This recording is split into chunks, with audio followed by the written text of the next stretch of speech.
Hello. Welcome back. Another episode. The cold opens, bro. The cold opens. Yes, that's how we do it. Cool. Well, let's jump right in. C-Suite Unfiltered. Yeah. I wanted to ask you, do you feel that to be the CEO of Augusta and or co-pilot, that you should take a cognitive test to prove to us that you are fit to be our CEO? Mike Andes, the question to you. Okay, you obviously got this from the All In Pod. No. So I would say that I don't think a cognitive test is actually needed because your results should kind of like speak for themselves. And if that's coming into question, we have a problem. Yeah, fair enough. So like I think that would just be a metric that is not really needed because you can tell from someone's behavior and how they do things of whether or not they have cognitive abilities. Yeah.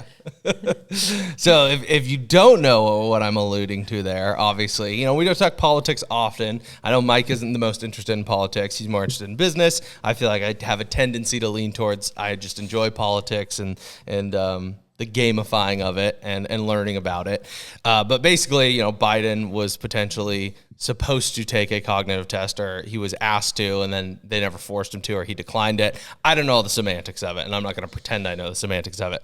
But then it's an interesting question because people are like, well, should the president have to take a cognitive test if the public can see signs of mental decline? So what are your actual thoughts on that? Maybe like a public office, not necessarily for private businesses, but a public office.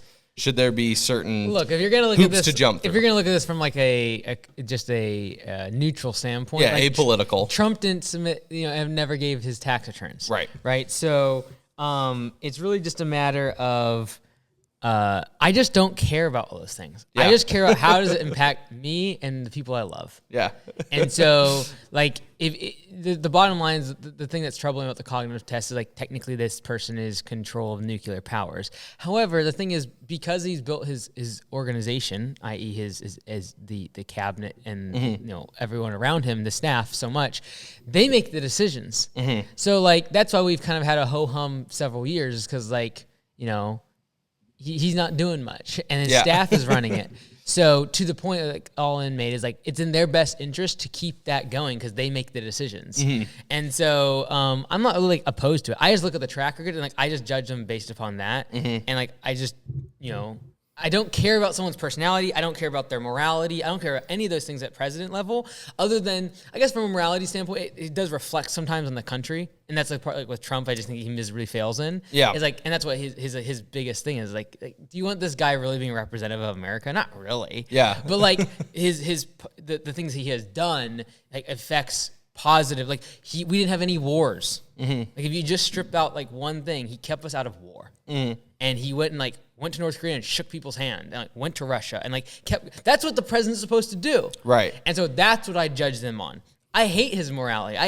I'm sure he's corrupt to the core on so many different levels from a moral standpoint. Trump. But, what? Trump. Oh, 100%. Yeah, I just want to clarify. Biden. They're all a bunch of I just want to clarify. Yeah.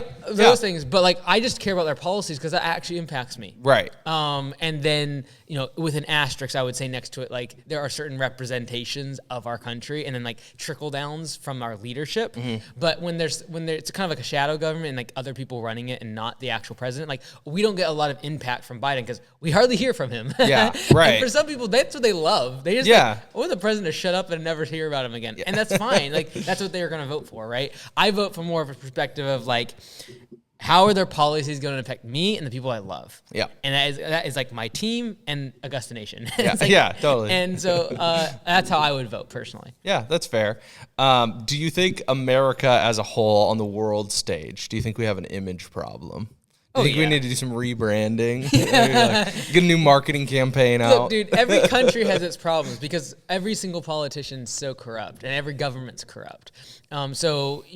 Yes, the U.S. needs rebranding. They need rebranding back in the 50s and in the 40s after they just dropped nuclear or atom bombs on what is now one of our closest allies. Every single country has problems. Totally. And so that's why I don't like to do politics because it's just like this never-ending, like, laundry list of issues and problems that like are never going to be solved because we're human beings. Yeah. And they're going to have problems. Every leader has problems. And because they're so removed from like our day-to-day life, it's so easy just like to just shoot at them. Yeah. Because they're humans. Yeah. But like ultimately, would I ever want that job? No. Like I have a lot of problems and failures. Like I try not to like shoot at people because it's like, look, if I was in their shoes, people would have a lot of problems with me too. So metaphorically shooting. Let's just be very clear. I want that on the record. For YouTube. I want that on the record. We're talking metaphorically. Don't ban us from AdSense. Yeah. About shooting your shot, not anything physical. No projectiles. Yeah. No, that makes sense.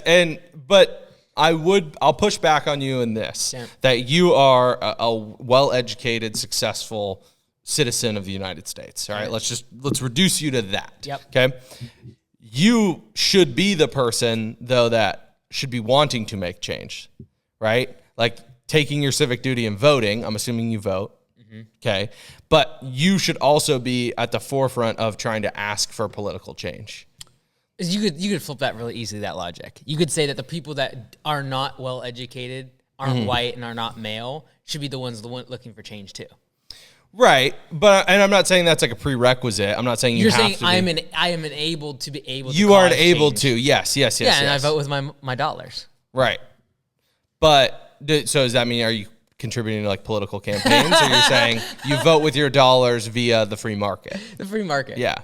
No, I would never give money to a politician. Yeah. If my life I couldn't it. imagine that. That's why I had to ask. Never. Yeah, it's just frustrating though, because like someone like yourself, well-educated, successful business person, and then obviously, we're kind of piggybacking off the All In podcast. They talked about like they all have like these great ideas for political reform, and they're successful businessmen that like, I'm not saying I trust them, but I like listen to their advice. I think they're well thought and well read gentlemen. Like, why don't they try to force more political change? Like play the hand and vote with their dollars, i.e., but is it all just a cabal of corruption at this point? Well, it's all just a matter of like what you're saying is use your influence to be able to change other people's minds. Yeah. And so the bottom line is their vote is the same amount as someone else has no money, no education, right. and a citizen of the U.S. So from a numbers perspective, quote unquote, doesn't really matter. The question becomes, should those people use their power to change the mind of other individuals?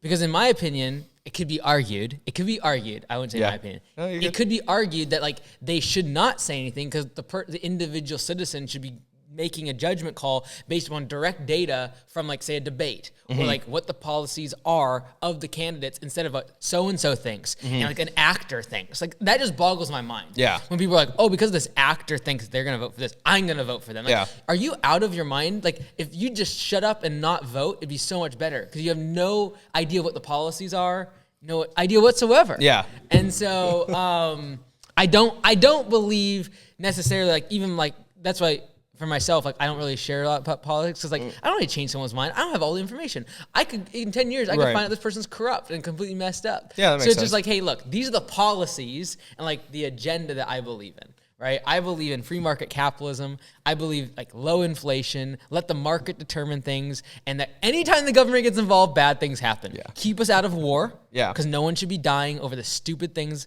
that are happening inside of a room of politicians. And that's all I care about. Yeah. Like, keep me out of war. Yeah.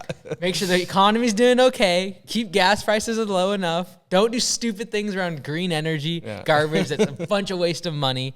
Like that's my bigger thing. Yeah. How do you feel about the exterior spending? That's a real hot button issue right now that a lot of people are bringing up is like how much funding the Biden presidency has given to other countries, i.e. Ukraine. It's politics, dude. Yeah. It's nuts. It's so stupid. But like, how do you feel about it on a personal level? Like what percentage of the U.S. budget should go to foreign aid? 100%. Once we are debt free, we are above debt free. Once we're cash flowing, yeah. Once we're cash flowing, it'd be like any business I'd go into. Like, oh man, I've got to give so and so money and so and so. Like, wait a second, dude. Yeah. You're $32 trillion in debt, and you're losing trillions every year, and it's growing. Yeah. Let's focus on like what's going on here. Totally. But then, what does that like? This is just all hypotheticals, but it's fun, at least for me. And if you're not having fun, we can change topics. Like, what happens to the world economy? Like, let's just say like chaos happens. All right. RFK is our president or something. You think that would be chaos? Yeah. Yeah. Why?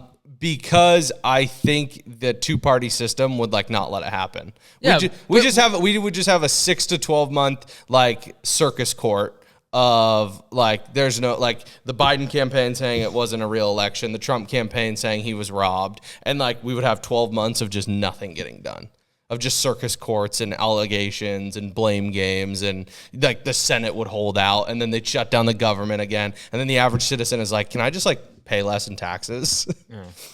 That's what I mean by chaos. You don't think a third party would be a good thing? I think it is a good thing, yeah. but let's just I'm not saying, I was just using RFK as an example. Let's say RFK hops in the office, and then like January 7th next year, he goes, all right, executive order, no more spending is going outside of the U.S. Yeah. Like, what happens to the world economy? Yeah. Like, what are your thoughts on that? Like, I don't think that things should be done that hastily, right? Like, if someone was to get in there, the problem is in part, like the pro and the good and the bad of democracy is like the 4-year thing is tough because it doesn't take, like, you can't make a lot of changes in 300 million plus people in 4 years, right? And like change budgets and change departments and restructure things. So it sounds like the government's too big.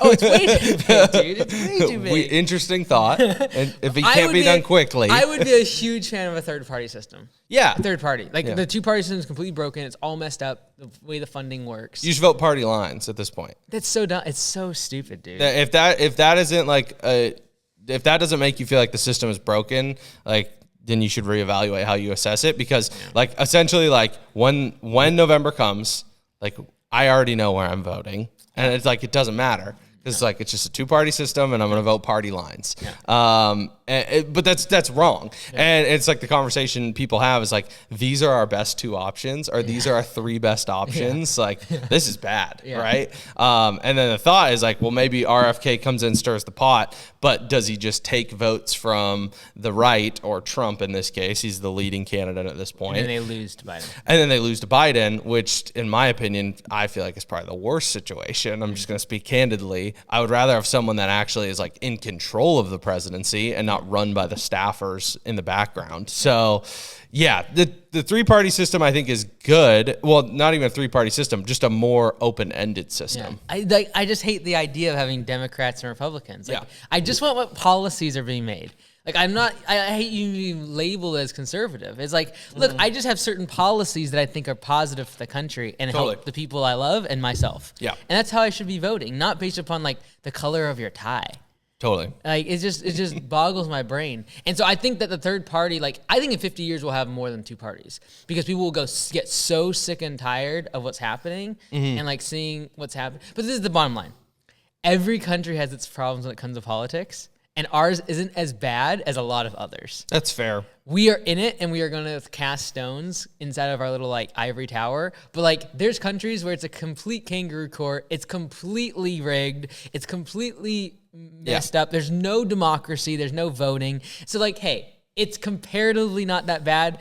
I don't think me having an opinion on it is going to change anything. So I'm just like, look, I'm going to look at anyone that's running and look at their policies and strictly vote based on that. If there was a blue candidate that came in and said the things that I believe in from a policy perspective that would help me and the people I love, I would vote for them 100%. Yeah, totally. I don't care if you call me a liberal or whatever. I'm just going to vote based on what their policies are. Yeah. I get really concerned when it's like, oh, we're not going to have any debates and we're not going to actually see what they actually believe in because now they're senile and they're past their 80s. Like, I don't think that's right. Yeah. We can't judge them based upon their policies. And so then it just becomes blue versus red. Totally. Like, what are the general red versus general blue policies? And then they must, in order to be able to be elected, they have to conform to those party lines. Like the general, like, oh, like we spend money, we don't spend money. We care about these people, we don't care about these people. Like, that's stupid. Yeah. I think it should just be like, okay, candidate number one, here's what they believe in, here's their main agenda, here's what they do in office the first 30 days, vote for them. Okay, candidate number two, and like strip all everything else and then judge them. It'll never happen. So yeah. I think too, like, as dumb as this sounds, like, most people in the presidential election just vote party lines. It is what it is. Like, wherever you typically lean, wherever you typically land, that's how you're voting. You don't care about the policy. You don't care who the person is. You just rip the vote. But I will say where people need to focus also too is like on their state and local elections. Right. I can say, because I do enjoy like the political side of things, is usually my ballot is pretty split when it comes to local elections, because I actually like get those voters pamphlets, and you think this is probably dumb, but I actually like read them, and then I talk to my buddies about it. I'm like, what do you know about this person? Like, what about this policy? Right. And then it's like, and then I'm more split. I'm not party lines when it comes to local elections, because I actually look into like who that person is, how much do they know my community, and what do they want to do for my community. Great. I don't care if your social agenda doesn't line up with mine. This position is not a social position, so I'm going to vote for you. And so I typically see the local spending being more efficient. Mm-hmm. Because it's more targeted. Yeah. So like so for example, the one we've been talking about in the office is like a skate park coming in. Oh, cool. That's a big deal for Ferndale. Yeah. Right. And like it's going to impact the people in the office more than like some fringe loophole in the tax IRS code that is on a national level that they're spending billions of dollars trying to give rebates on or whatever. Yeah. So like I think local politics is what everyone should be focused on. Right. Because it moves the needle for us as individuals the most. Yeah. And I think that's like a good thing to do. And I agree. Like, I think spending in general is usually looked on as more liberal. Yeah. But like, again, I hate even the ideology. It's like, is this money going to be put to good use? Yeah. If yes, let's do it. If it's wasteful, no. Yeah, like, totally. It should be really basic. And I think in general, localized spending is more efficient. Yeah. And so I would agree with you. Yeah, I agree with that. Well, that's really all I wanted to like touch on. I just want to get your thoughts. Just want to get your opinions, I guess. How do you feel about RFK though? Like, what do you know much about him? Or? I'd be voting simply because I don't like the two-party system. Yeah. And like to your point though, that could skew the results of who actually gets elected. And so that's where you got to like play that what the best of both worlds. No, the worst of two evils. Yeah. Like which one's the worst one, right? And so. But I don't know whether or not I vote for him or not. It's like, I don't like the two-party system. Yeah. I don't like that at all. I think the president, it'd be really cool if it was like the president is independent, like all the time. Yeah. Like you can't have party lines. It'll never happen though, because we have everything else based on red and blue, like everything from local to all the way to the top. And it's all, backed by money and it's entrenched. So it's just not going to change. Yeah. Oh, speaking of politics, have you seen Tucker Carlson and Putin do their interview? Oh, yeah. I watched the whole thing. Let's go. We can talk about that. Yeah, I'm down. I'm down. Okay, so Putin, Tucker. So this is a political heavy episode. Putin, Tucker Carlson. All right, what did you think? Give me the brief. Like, what was your gut reaction to it? I just think that everyone should talk to everyone. I think communication would solve a lot of problems. Yeah.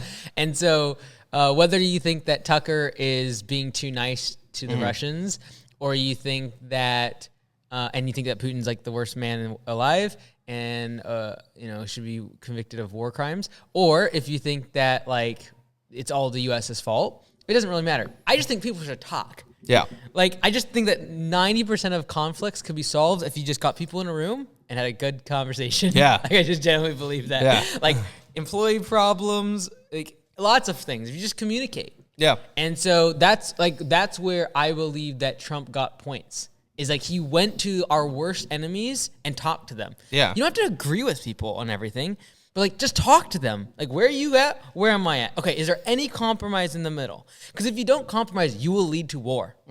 Whether it be in a relationship or in actual like people are dying. Like I just can't fathom the thought that a leader can be like, I will have other people die for my political agenda. Tens of thousands of people are going to die, and millions of people are going to suffer, and billions of dollars are going to be spent because I have a disagreement with someone I'm not willing to talk with. Right. Like, it just boggles my brain. Yeah, totally. Like, that is so immature. And that's why I think every politician is just absolutely corrupt to the core. Because, like, you actually believe your thought process based on history, or like they said this, or they're not allowing me to. That deserves people to die. Like, that just. It's stupid, dude. No, I agree with you. I don't agree with Putin, but I also don't agree with the fact that like we can't get like as leaders talk to each other and like figure out a compromise and like figure out what you want and what do I want and like where am I misunderstanding you and like how can we work together? Like I just think it's absolutely insane, dude. Yeah. The fact that there's war just boggles my brain. Yeah. Well, there'll always be war. We're people corrupt. Can't communicate. We're corrupt as people. We want power, right? It's so dumb that and we people can't would die. communicate. Yeah. It would literally that people would die over a politician's disagreement with someone that they can't talk to. It just boggles my brain. But then, but also like there are people you can't reason with. Right. And let's even like war, that's the worst of the atrocities, but even boil it down to like customer interactions or team interactions. Like there are just people you cannot communicate with. So what do you do then? Well, do you go to the person's house if they don't pay you and shoot them? No. You like, okay, we will part ways, or we're not going to do service for you anymore. Send you to collections. Right? It's like, okay, we're not going to do trade with you anymore, for example, or whatever. Like, if you need to do those things, great. But like embargoes. Yeah, or just by having an agreement. Okay, like we will sacrifice this, you're going to have to sacrifice that. Well, it's Cuban Missile Crisis is a good example. It was just like, all right, well, we're just cutting off trade. Yeah. Like you're done. Which is a form of war, right? And I don't believe in economic war. It's a financial war, Right? Yeah. Like, so like I believe in free trade because if it is economically incentivized to go to another country, you should. Mm-hmm. But as soon as that country has something against me and doesn't, just make it better in your country to do business there. Mm-hmm. Right? Like no one would be trying to import stuff from outside the US if we didn't have inflation and it was so expensive to do everything here. And if we could actually mine and we could actually build things and we could actually hire people without being like our hands tied over every little thing. Mm-hmm. So, just make it better here. Instead of focusing on like fighting the war, just spend all that money on like economic development and education and like building projects, like solve our homeless crisis here before we go fix some stupid garbage and never ending war in the Middle East. Yeah. Like just stick it out here, bro. Yeah, I agree with that. On the Putin interview specifically, I want to be very clear about what I'm about to say. All right, I want to make sure people understand this. When I watched it through the lens of if I had zero context, how do I view this interaction? Yeah, like let's say I have zero context. I know who Tucker Carlson, and I'm like, okay, he's not gonna lie or like try to manipulate this interview. He's just interviewing this world leader. This is my assumption. Okay. That's the lens I tried to watch it through. Putin comes off as a very sympathetic character. Yeah. In that interview, in that bubble, through that lens. However, given the context, it's clear that he's just like playing political mind games. Yeah. But he handled it well. And that's where you could see like why he is such a powerful leader and why maybe people who disagree with him in Western societies, European, US, are opposed to him is because he is clearly like a fantastic manipulator. Yeah. And like bending his words. Like and a KGB dude. Like, he came across very sympathetic. He spun the questions the way he wanted to spin them. I wonder how much, I don't know what Tucker said. Did they give him the list of questions beforehand? I have to imagine they had to. I would imagine. I don't know. Like, I don't think you get to come to Russia and talk to the president without saying what you're going to talk about first. It'd be interesting. I just think it's insane that a journalist is doing that and not the president of the United States. Well, yeah. And they're trying to suppress it too. Like I'm sure you saw that. I haven't seen that. Well, like mainstream media was like, oh, like you shouldn't watch the interview. Like it's all going to be like propaganda and like this, that, and the other. And it's like, no, it's just like it's everyone journalism. Immediately goes to Tucker Carlson News Network. Right yeah, away. Totally. Yeah, TuckerCarlsonNetwork.com. Like the site almost got overloaded. They said. Oh, really? Yeah, and then Elon basically tweeted. He was like, I will not suppress this on Twitter. Yeah. Like mainstream media will try to suppress this interview. Like it is important that people see this. Yeah. Again, communication should just flow. Like that's why anytime the government gets involved, dude, they mess stuff up. Yeah, it's like anytime someone says you should not listen to this person, I feel like red flags should go off. Oh, that's why everyone goes. That's what I'm saying. Like as soon as you say don't do this, everyone's gonna go do it. Right. So why not just like make it where everyone can do exactly what they think is right? Yeah. And stop suppressing stuff and stop like getting involved at all. Yeah, it'd be like your boss being like, "Oh no, like you don't need to contact the payroll people. I'll fix your paycheck." Yeah, it's like no, like it's my right. Like I want to ask the payroll person why my paycheck's not accurate. Yeah, it's like just go find it out for yourself. Yeah. So yeah, I think I liked it. I liked the transparency. I think that Tucker did phenomenal at like making it conversational, and I feel like he made Putin feel comfortable and in control, which someone like that you do need to give that. Yeah. You need to give that slack of you are the power player here, and I am the lowly interviewer. Yeah. And I thought he played that dynamic very well. Yeah. So it was fascinating. I want to see him do more interviews with just like other world leaders because communication is important, like you said. I think like if you actually look at like, okay, why does government exist? It's like humanity should be moving forward. Mm-hmm. And in order to see progress, you need to communicate. So let's put our leaders in the same room. Like that's why you have the UN and you have all these organizations and NATO and all the rest of it. It's like, okay, why can't we just all say we're human beings and we communicate. Yeah. And like the leaders should be moving humanity forward, not like let's all point a bunch of guns and like spend. If you just took all the energy, time, money, everything that goes into war and like missiles and everything, and just be like, okay, let's communicate about things and like let's all define like where do we go shoot people up? Yeah. Like, what's the line that they cross that we all go shoot them up? Yeah. Right? And then it's like, well, then it gets corrupt because you got things like NATO and like it's who's in, who's out, who's in the club, who's not. So it just stinks that like you can't have a president where like live streams every day to the population and you can submit questions. They get voted up and like the top question gets answered. That would be sick. Yeah. I'd be like, hey, Elon, bro, let's do this. Every single day I'm going to hop on live stream. Yeah. It's going to be the Mike Minutes Mastermind. Yeah, dude, let's go. And everyone can put their comment. Every human being can put their comment, their question, and it's going to get voted up or down, and then I will answer them. Yeah. I'm going to do it for 30 minutes a day. Then every month, I'm going to go visit a different country. I'm going to talk to them, and we're going to do a live stream of us talking. Yeah. And it could be our worst enemy. Like, it will never happen. It's just like the euphoric. Like, it just boggles my mind that people can literally die, like have other people die for them over their political agendas and like disagreements with people that they are not willing to talk with. So dumb. Yeah, it is interesting. Which is a very simplistic way of looking at things. I know there's so many, nuances to like history and what has been done and said in the past. But if you strip it down, ultimately, it is we're living on the same planet. Like, can we not get along? Yeah. It's like, there's water between us, so therefore we are enemies. Yeah, totally. Like, that's just so stupid. Yeah. If you had to pick right now, if Mike Andy's got to pick the next president, who are you picking? Like any human being? Yeah, any human being. Oh, brother. I know it's You're asking me to make a moral judgment on someone's policies and their reputation. It's just a fun question. Oh, no one's gonna hold you to it. I'll give my answer too. I don't have one. Yeah, you give me an answer first. Oh gosh, that's a hard question. I don't know. Really? Off the top of my head, yeah, it's tough. It's definitely not Dwayne "The Rock" Johnson. I can say that. The question really becomes, do you judge them based on moral character or do you judge them based on policies? And that's the part where it's like, yeah, you want to drain the swamp. Yeah, you want people that aren't involved in Washington and have all the connections, but also you want things done and get things accomplished. And you need to have experience. Yeah. And so that's where it's like, I don't believe in necessarily getting someone that has no idea what's going on and popping them in. And doesn't, like, I have no idea about history. And like all the stuff people was talking about, no idea what's going on. Like, I don't know like what happened exactly with Khrushchev and like all this other garbage. Yeah. You need someone that kind of knows that stuff. Right. And that's who I would probably vote for. But then I'd also be looking at like who's willing to cross party lines and who's willing to just get things done and is willing to compromise to get things done for the good of the whole.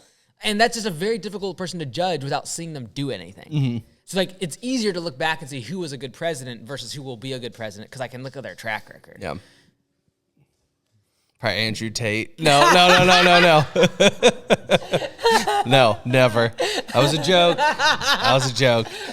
joke. You're gonna get canceled. Yeah. No. Not a chance. I feel like if I had okay, let's just do it. We have to pick. Like really? so the Secret Service storms in here. Like you guys are picking. Man. If I had to, here's the first name that came up while you were talking. Okay, let me think who it is. Do you have a guess? Not the first name that came up. The first name that, as I was going through names, I was like, that makes sense. I'd be okay with that. I don't necessarily think he's the best choice, but I'd be okay with it. A current politician? No. Oh, no. Non-politician. No politician. Oh, no. Dude, now that's so hard. Oh. Okay, now I have no idea. I'm going literally any human being. No, yeah. I'm going, I'd feel medium confident in Jocko. Jocko Willink. He has the military background. Yeah. Right? So commander-in-chief, that's an important part of the job. So foreign relations. I do like just It's a very politically correct answer, I also like his just general philosophy of extreme ownership. Right? We practice that at Augusta. It's a core value we have. And I think he's a good communicator. I do think, I have listened to some of his podcasts on like foreign policy. I do think because he has the military background, he might be a little gung-ho for me. I think he's very pro-military operations and maybe doesn't fully understand some of the historical context of these situations based on some of the comments I've heard him make on Ukraine and Israel-Palestine. But but I think he would be a good representative of America. He's a clear communicator, and I agree with a lot of like his core tenets as a person. And it'd be kind of cool every day on Instagram to get, you know, his watch picture like, in the Oval Office, just up before the enemy.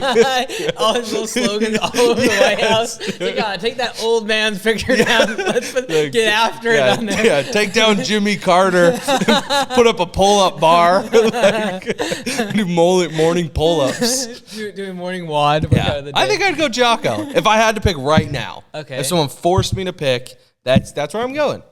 I'm not saying it's the best choice, and I'm not saying I like think he's the greatest or going to be the best president. I'm just saying if I had to pick right now, it's an interesting thought exercise. Oh man. You're probably going to go business-wise. No, I'm not. No. Because I really do believe they need to have political understanding. Yeah. Like like there's so many facets of being a leader at that level that cannot be discounted. Like you need to understand social stuff. You need to understand history. You need to understand economics. You need to be able to understand so many different elements. And again, I am not looking for someone that is actually capable in all those areas. I'm looking for someone that I believe would be able to get things done and listen to all their constituents and people and then like make a decision and get collective buy-in because they're a good salesperson. Yeah. And like that's the part that's hard. Yeah. And so, like, that's the reason Trump fails. It's because he's so abrasive, he can't sell anyone on getting stuff done. Right. And so, if he has a divided Senate or House, like, he's not able to be like, okay, guys, like, let's like compromise. And he just like, calls people names and like says stupid stuff. Totally, yeah. And so, like, if you could take Trump's policies and marry it with like Barack Obama's like diplomacy and charisma, like that'd be the perfect person. Yeah, right. fair. And so, is there any perfect person that like hops out at me? Not really. But I value people that are willing to talk to other people, and that's why Trump won in my books. Because he kept us out of war, and he went and talked to all of our enemies. Yeah. And so, someone like Tucker going and doing what he did, that would be like the number one thing I'd be looking for in a president. Right? Is like who is willing to go talk to our foes and enemies and come to some sort of agreement and like see their side of the story. Because like. Yeah, whether that's Tucker, no, I don't think so. Yeah. But like someone like that is willing to like be a little risky, be a little bit on the edge, and like push the boundaries of like let's figure out compromising to be able to figure out like stopping wars and like economic prosperity for all of mankind and think more holistically. And so the problem is you have someone like Trump that is so abrasive. If he could just take his policies and then be more diplomatic, a lot would get done. And so I think. My person would be the marriage between Barack Obama and Trump. Give me a name. Who is that person? There's really no one that comes to mind. I would say literally just top of mind because it's recently happened. Tucker, because he went and did that. Yeah, like that was a huge thing. For the political background is massive. Able to go just talk. I don't care if you come to a compromise. I don't care, but let everyone make a judgment based upon pure data and get around the whole like synthesized and filtered media. Like just see it live. Like let Putin talk. Give our opinion. Let's come, like, if he actually had the power to, like, okay, can we make a compromise? Right. Why is Joe Biden not in that room with like, you could prevent so much death. Yeah. And, like, billions of dollars being spent if we just, like, had a conversation. Yeah. So I'm not saying it's Tucker, but someone like that, and then I would say, like, the perfect person would be them between the two. I don't know, you just dodged the question. Like Barack Obama crushed it on diplomacy. Totally. Right? Like, there's so many elements of him that are positive, but I don't agree with a lot of the policies, right? Like he really there's certain things that I just don't agree with it. I could care less about the moral stuff, honestly, because like it's not good. Like everyone's gonna have a different moral code, and like whether trending or culture, like stuff moves around, and like what's popular, I don't care. It's just like I'm not gonna change. Like this is what I believe in. Like I don't really care about all this stuff. Just give me freedom. And we're good. Yeah. Like, liberty or death. Yeah. You're old school. Just give me freedom and you do whatever you want. I don't care about what genders or colors or any of that garbage. Just let me have freedom. Yeah. And that's what America's known for. And that's what we can't get away from. And that's ultimately that would be the defining judgment of a president, in my opinion, is if you take away my freedoms, I have a big problem with that. Totally. So that's why in COVID, when you tell me threaten me that you're gonna close down my gym, I'm like, sorry. No. Yeah. Threaten me with lawsuits and going to jail twice, dude. Yeah. So like, yeah, I went very red after that because I'm like, okay, Yeah. I don't have guns now. Yeah. I'm going to like everything. Come and take it. Yeah, just like, look, wasn't that way before. But Yeah. like, if you're going to take away my freedoms, that is the ultimate. Like, you cannot that's cross fair. that line. That's why I live in the United States of America. Yeah, that's good. All right, so Willink Carlson 2024. That's our pick. That'd be a ticket. That would be a ticket. Right. Do you think Vivek is going to be the vice president? Yeah, if Trump? Trump is the nominee, yes. You think I so? think I Okay. think he's the obvious front runner. I don't understand why they would pull a dark horse right now. It's Right. definitely not Nikki Haley. Trump hates Nikki Haley. Which is so weird, dude. It's definitely not DeSantis. Trump also hates DeSantis, or at least they butt heads. Yeah, that's the thing. They publicly butt heads. Because So they were then, the front runners outside of him. Yeah. Like, literally, if Vivek would have been crushing it in the polls, Trump would have turned on him and now wouldn't be able to make him vice president. Yeah, He's such a child. I don't know who he picks that gets him more than Vivek, because Vivek gives him the youth poll. Right. I think Vivek communicates. business. Yeah, and business. But I think Vivek communicates very clearly on like TikTok and Instagram. He's very socially aware. Right, right. And I think that massively helps Trump attack a younger generation that typically, statistically speaking, is going to go party lines blue. He would have been good. He would be a good person at going, I think, communicating with other countries. Yes. I think he's a very good communicator. I've Yes. seen him when people disagree with him and he like lets the security like shut up, like I want to hear them out. Yes. And it actually addresses their Very good. questions. Yep. He's so good with words. He's the diplomatic person. Yep. I don't think underneath a Trump presidency, the vice president has any power whatsoever. No. And so that's where it's like, I don't think there's going to be that perfect marriage. Because I think he's more like Barack Obama in diplomacy. And like, if Trump could get along with his vice president and actually work together, I think they'd be a good pair. Yeah, and I think Vivek could handle the public-facing stuff very well. Not just the foreign diplomacy, because I think Trump would never give that up. He's like, I'm the commander-in-chief, like I am meeting with them. Yeah. But I think having Vivek communicate his message and policy more clearly and a little Yeah. bit more politely Like the ops would person. be Like fantastic. the chief operating officer. That's what they should be doing. But unfortunately, Trump will just stifle that person. Totally. Like the fact that what he did to Mike Pence, regardless of whether or not you think politically, like you don't throw your COO under the bus, right? Like you just don't do that. Like anyone coming up underneath Trump is going to feel that always on them because what he did to Mike Pence. Yeah. And so, like, I don't care if you disagree with him. Don't do that publicly. Yeah. Anyways, we're getting way off track. I love it. I love when I get you on politics. All right, let's wrap it up. Not financial advice. Do you have any for the people? Well, first off, we got to know if people actually like to hear us talk about politics. Okay, We're the most yeah. uneducated people about politics. Yeah, if you don't want us to talk politics, we won't. Yeah, just be like, hey, do you like politics? I'll mixed in. Because like no one likes it just politics. We're not ever Agreed. going to do that. No. We will resign from the podcast. Yeah, no. But if we have an episode every 10, because we're going to 2024, Yes. like over the next 6 months, this would be a topic that we could cover, say, once a month. Yeah. All right. Would you like that? Yes. And Would if you like it? I'll bring it up either way, but we won't focus on it Okay. too much. Yeah, give us, Because, I mean, it's an election year. just two uneducated Yeah. politician Yeah. idiots that have no idea what we're talking about when Yeah, it comes totally. to these things. Okay. What was non-financial advice? Not financial advice. Go ahead, dude. It's just a simple one. It's very straightforward, nothing crazy. Just go for a walk in the evening by yourself. No podcast, no headphones. Oh, brutal. It's nice. Brutal. No, just let your mind clear. Or jog or run, whatever. Okay. But just do it. I've been doing that a little bit recently. It's really nice. Like a late night, You know why you've like been while doing it's dark. Because Sarah's gone. Yeah, well, I mean, yeah, my wife is out of town, so it makes it easier to like, hey, it's late, like I'm gonna leave the house. So yeah, but it's good. Okay, my non-financial advice. I'm gonna take a promotional one here. Okay. It's gonna be go subscribe to Home Service Millionaire. I'm bringing back the training and like the more whiteboardy type education stuff. Yes. I enjoy. It's low lift, and I basically said I will just make it if I think of it. And so every 2 to 3 days, I'll release something there that's more business in the weeds. I'm excited for that. I'm a fan of the whiteboard. Bring back the whiteboard. Bring it back. All right, cool. That's the pod. Like and subscribe. Yo, are we in time? Oh, we're late. Sorry, I was trying to wrap up.